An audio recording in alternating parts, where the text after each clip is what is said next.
Boa noite a todos. É sempre muito bom, né, estarmos aqui. Eu sempre digo isso, que aqui a gente se socializa, né, bate um papo, conversa, troca olhar, e aí a gente troca energia, sai daqui melhor do que chegamos, e sempre reunidos, como Jesus disse, quando um ou mais estiver reunidos, eu lá estarei. Então, com a certeza de que Ele está. A gente sempre ouve de palestrante, e comigo não é diferente, que quando a gente vai fazer uma palestra, a gente se identifica muito com o tema, a gente acaba falando sobre aquilo que muitas vezes toca aqui dentro, né?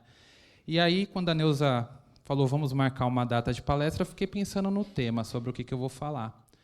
E lembrei de duas passagens que aconteceram, falei, nossa, vou falar sobre humildade. Uma delas foi comigo mesmo, eu estava passando por uma dificuldade particular, de saúde, e estava conversando com meu irmão e dizendo, poxa, não acredito, né, que isso está acontecendo comigo, logo eu, logo eu, logo eu. E aí meu irmão falou para mim, acho que você está sendo um pouco orgulhoso, está faltando humildade para você. Por que logo você? Tem um monte de gente passando por dificuldade, cada um com a sua. Então não é logo você, você é mais um. E aí fiquei pensando sobre aquilo. E passou. Depois de um período, não muito longo, eu estava num restaurante, comendo, e de repente começou a ter uma confusão na mesa do lado, qual o cliente que estava sentado na mesa do lado estava reclamando com o garçom, pois ele tinha pedido uma água, e o garçom trouxe aquela água já destampada. E aí, pelo que eu entendi, ele estava na dúvida se aquela água, de repente, era original ou não. Mas é óbvio que o problema não é ele indagar se a água era original ou não. O problema era a forma que ele estava indagando, e ele estava ali, de certa forma, humilhando o garçom, né? A discussão era ferrenha. E eu também fiquei pensando naquilo, né? Falei, nossa, será que a gente tem muitas vezes a humildade de ter o trato, de como se colocar? Porque a gente pode se colocar em tudo na vida, dentro das nossas relações, com a nossa família, no emprego. A gente tem que dialogar, a gente tem que falar, mas será que a gente consegue achar a forma certa de se colocar, sendo humilde e sem machucar o próximo? Porque hoje quem erra sou eu, amanhã é você, amanhã é o outro, todo dia nós estamos errando constantemente.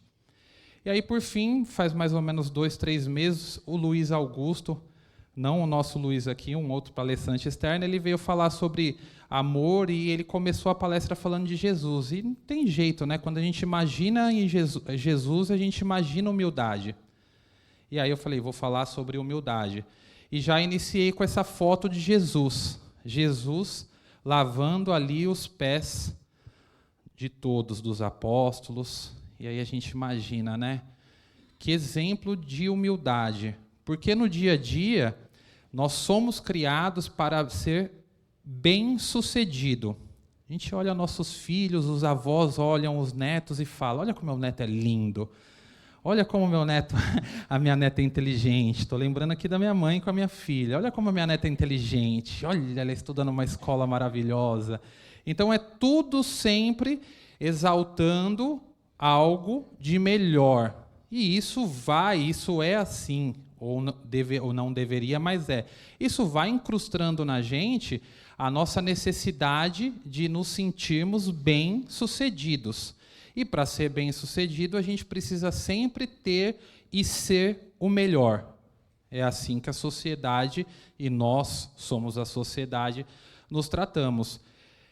Isso é confuso, porque se a gente parar para pensar em Jesus, a gente percebe que é exatamente o contrário do comportamento de Jesus. Jesus andava a pé, né? Não tinha carro. Nas passagens que a gente sabe, poucas citam camelos, ele está sempre andando.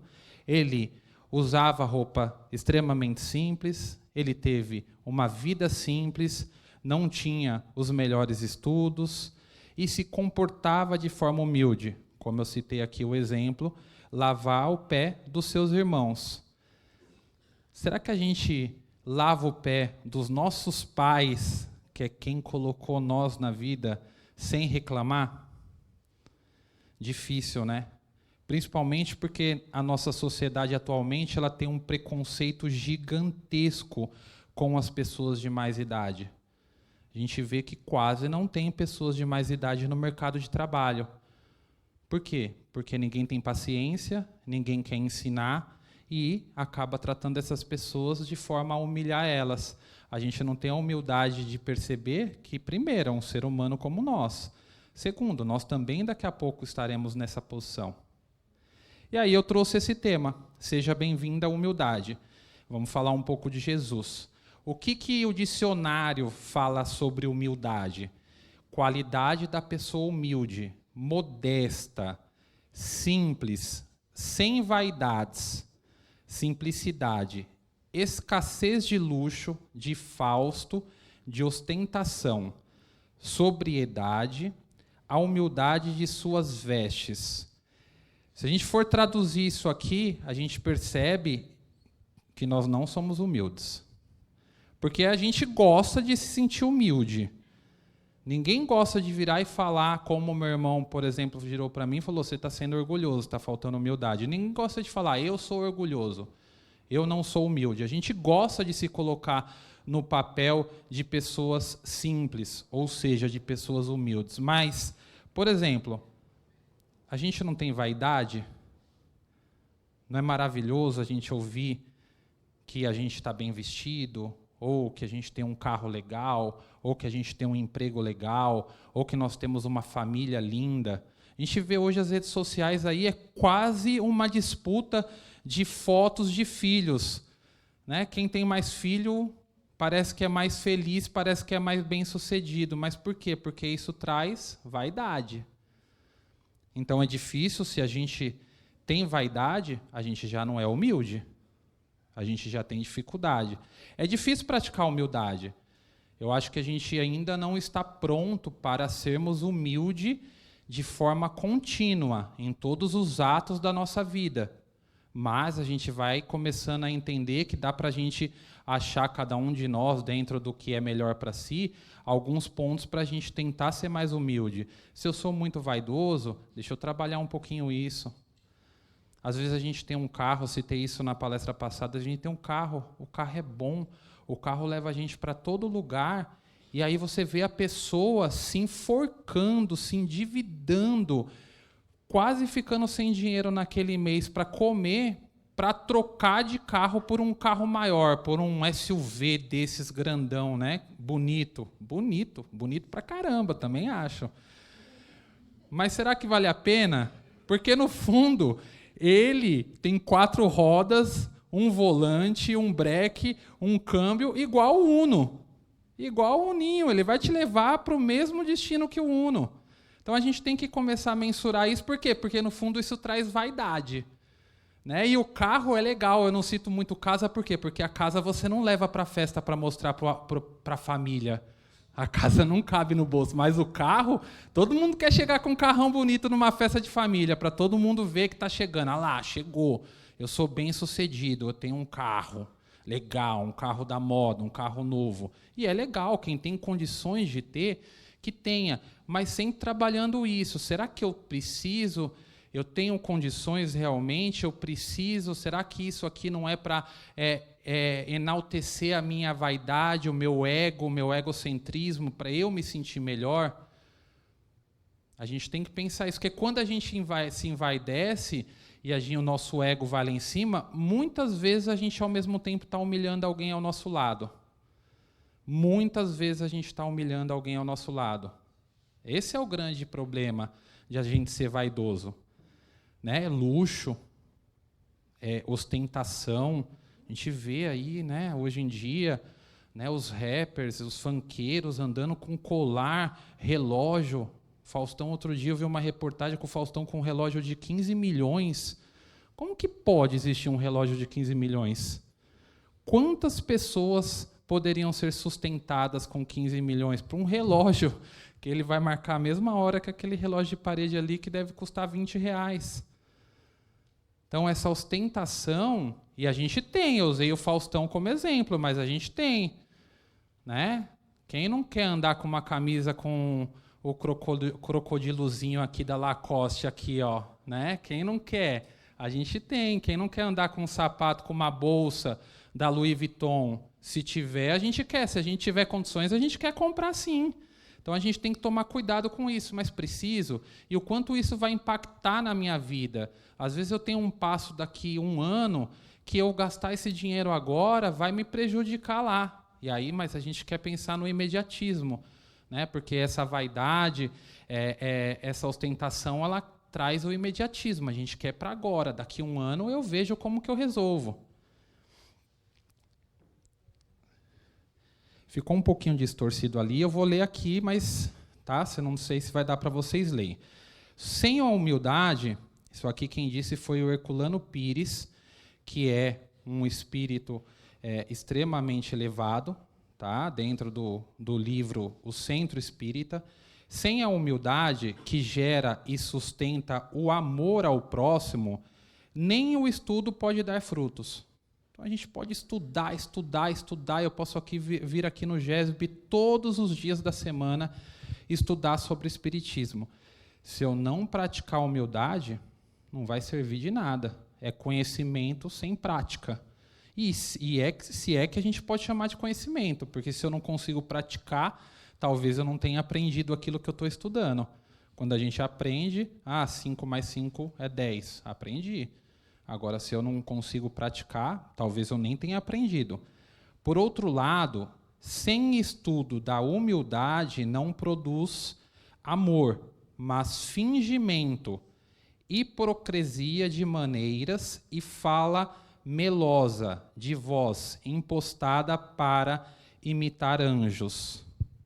A gente está também dentro, principalmente de religiões, a gente sabe que, infelizmente, tem muita gente aí fazendo palestra, cultos, né, utilizando da voz tranquila, utilizando do bom comportamento, mas que não pratica a humildade. Na verdade, se utiliza dessa ferramenta para elevar a própria vaidade, né? Porque eu falei lá em cima. Tanto é que nos centros espíritas, tecnicamente, hoje o pessoal fala que a gente não deve falar que é palestra, né? E sim é um expositor. Mas, na verdade, o objetivo é a gente tentar demonstrar que a gente não tem que deixar a nossa vaidade se exaltar. Continuando, né? O contrário da humildade, o orgulho, a altivez de quem faz alarde de suas próprias qualidades. Quem aqui não gosta de falar das próprias qualidades? Eu me lembrei dessa frase, me lembrei de entrevista, porque muitas vezes a gente vai fazer entrevista de emprego, aí o entrevistador pergunta, me fale 2 qualidades. Quando ele pergunta qualidades, a gente lembra logo de 10, mas você só fala 2, que é entrevista. Aí ele fala assim, me fala de 2 defeitos que você tem. A gente não lembra de nenhum. Porque a gente acha que a gente não tem defeito. Qualidade, a gente tem 10, 15, 20, mas defeito você não lembra de nenhum, porque você acha que você não tem defeito. É incrível, a gente se acha perfeito. Eu vou ter um videozinho no final que a gente fala, que traduz um pouco isso. A gente se acha. Hoje o planeta tem aproximadamente 8 bilhões de pessoas. 8, imagina uma fila, iguais nós. Mas a gente acha que a gente é a última bolacha do pacote. Né? A gente acha que a gente é melhor que todo mundo. Dentro das nossas relações pessoais, todo mundo erra com a gente. E a gente não erra com ninguém. Fica aqui até um alerta que a gente trata muito quando a gente fala de depressão, mas serve, né, para essa questão de orgulho. Quando a gente começa a se isolar, se você começar a se isolar muito, porque todo mundo está errado e ninguém te compreende, levante o alerta. Porque talvez você esteja num momento que você está com um orgulho muito enraizado em você, porque se ninguém te compreende, talvez é porque, de fato, você esteja com algum problema. Talvez você precisa se autoanalisar. Mas muitas vezes a gente se afasta, né? Aquela pessoa não tem jeito, tem defeito, eu não quero ficar com ela. E segue em frente, quando muitas vezes pode ser orgulho nosso. Sentimento de satisfação com seus próprios feitos e qualidades. Hoje em dia, quem que viaja e não posta uma foto na praia? O feito, né, da conquista da viagem. Agora, a gente não posta quando a gente comete um erro. Ah, errei aqui, ó. Olha, fui mal educado com meu patrão na empresa. Puxa, preciso aprender sobre isso. Desrespeitei minha esposa, fui ter uma discussão em casa e falei um palavrão para ela que eu não deveria. A gente não posta isso. Por quê?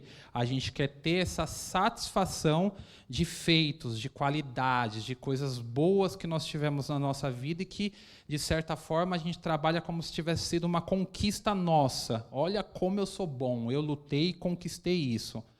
A gente tem que tomar um cuidado porque é legal. É legal a gente conquistar, a vida é feita do progresso, mas a gente tem que tomar um cuidado para que isso não se torne orgulho e machuque as pessoas ao lado. Porque muitas vezes a gente quer postar para cutucar alguém, né? Cutucar alguém da família. Sempre tem isso. Continuando, sentimento de satisfação com seus próprios feitos e qualidades ou com as realizações de outra pessoa. Tenho muito orgulho do meu filho. Acaba de entrar naquilo que eu falei.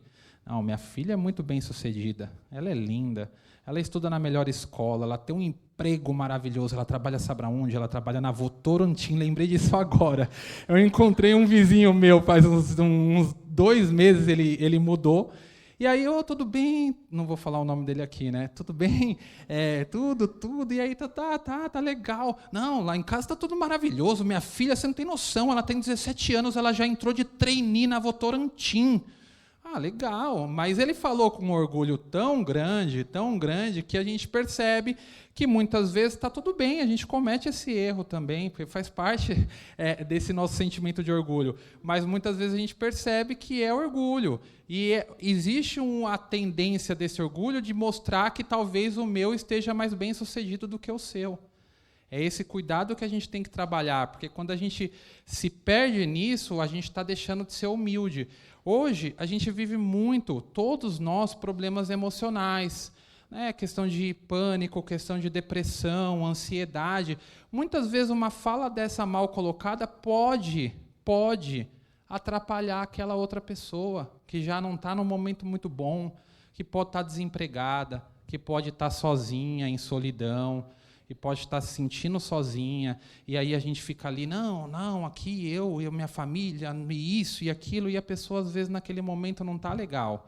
Então, a gente tem que tomar muito cuidado em trabalhar isso. Né? Vou desenvolver ainda um pouco mais aqui na palestra, mas é sobre aquilo que Jesus fala, né? Amai o próximo como a ti mesmo. O próximo é nosso irmão. Ontem, na aula, no curso, né, que a gente tem aqui sobre Espiritismo, o curso sobre Espiritismo, a Neuza trouxe uma parte, né, no estudo, nós estávamos aqui, sobre moral estranha. Né, que moral estranha é o quê? É Jesus lá no meio, ele estava tendo lá uma conversa, e aí a multidão estava em volta dele, e veio alguém e avisa, Senhor, olha, sua mãe e seu irmão estão lá no fundo.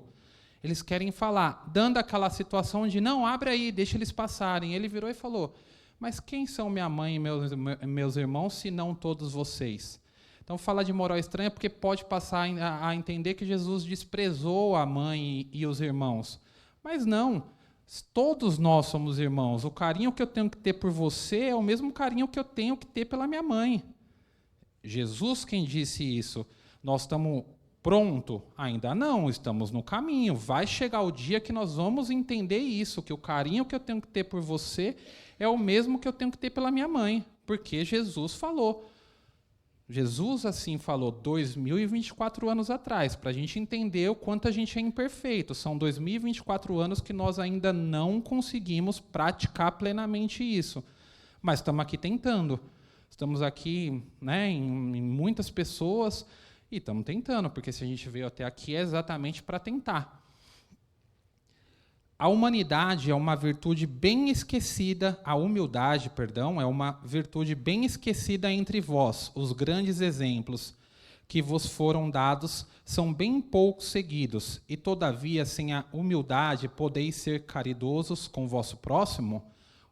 Não, porque esse sentimento nivela os homens.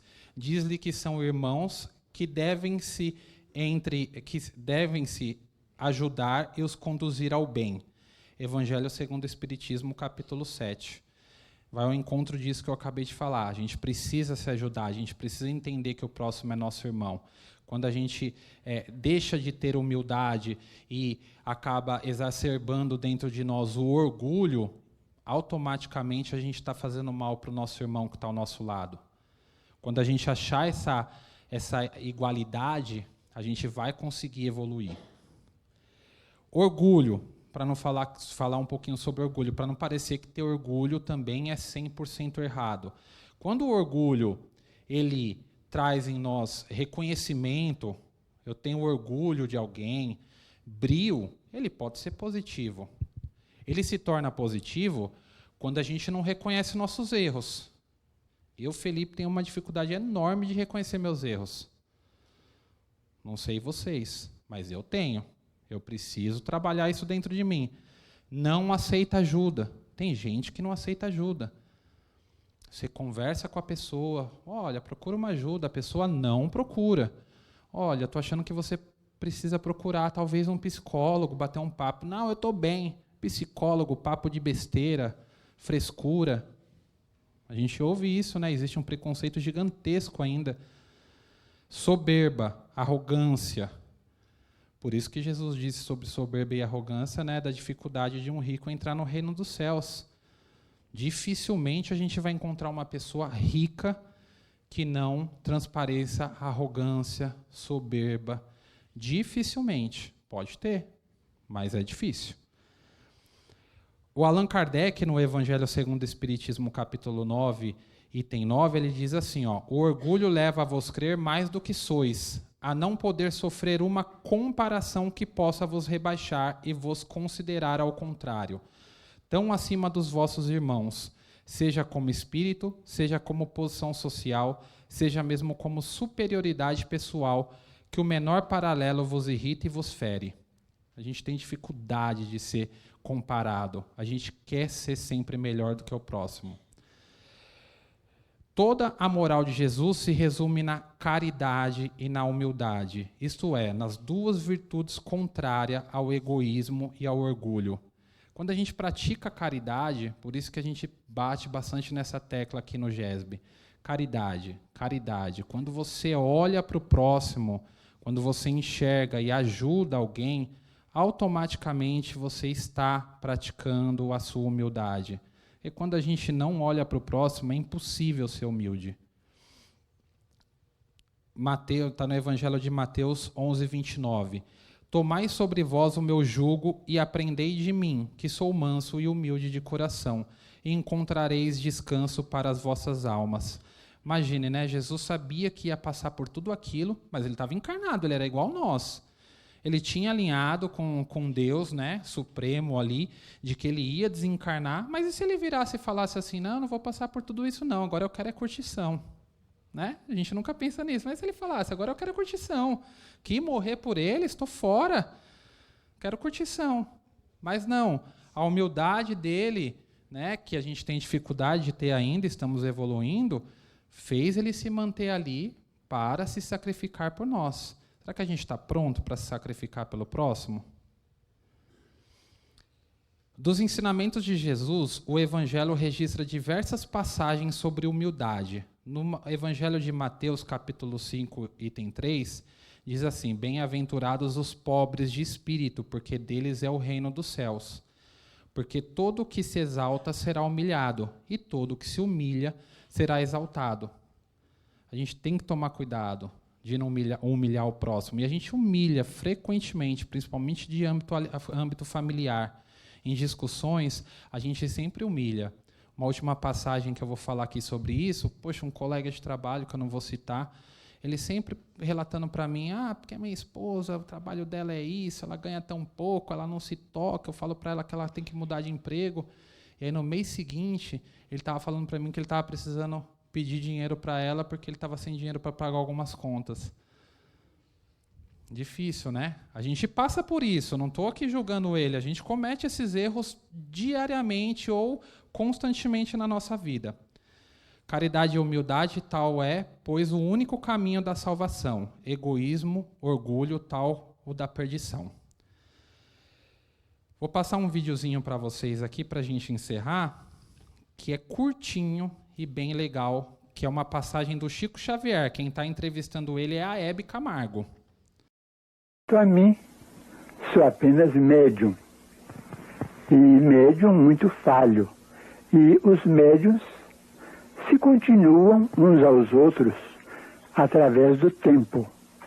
Não me sinto com qualquer tarefa especial que exija um continuador ou uma continuação específica, porque o trabalho que tem sido conferido a mim pela bondade dos mensageiros da espiritualidade superior é um trabalho que poderia ter sido entregue a qualquer outro médium. Eu não tenho a pretensão de ter substitutos, porque estou na condição da grama. Quando um pé de grama desaparece, outro pé de grama vai surgindo. A fome, a nosso ver, isso pode parecer até estranho que digamos isso, mas se cada um de nós atacar o problema do trabalho com vontade de servir, nós vamos encontrar o trabalho como sendo a maior e a mais eficiente vacina contra a fome, porque a terra e o mar, os rios, produzem o suficiente para quem trabalha estar alimentado e às vezes até superalimentado, para que tenhamos uma vida eficiente e a mais razoável possível do ponto de vista de reconforto pessoal. Bacana, né?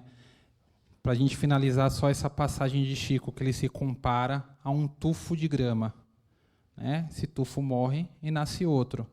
Hoje no Brasil nasce aproximadamente 210 mil pessoas por dia e morrem 160 mil pessoas por dia. Ou seja, essa troca é constante. Nós somos um tufo de grama. Quando a gente se coloca e se analisa dessa forma, a gente percebe o quanto a gente precisa ser humilde. A vida está sempre seguindo em frente, sempre tendo a troca. Quando a gente percebe que a gente segue e é substituído e a vida vai seguindo, a gente começa a compreender que não adianta a gente ser muito vaidoso, ter muito orgulho, porque não vai levar a nada. A humildade, sim. A humildade constrói. Constrói, auxilia o próximo e perpetua. Obrigado, gente. Uma boa noite.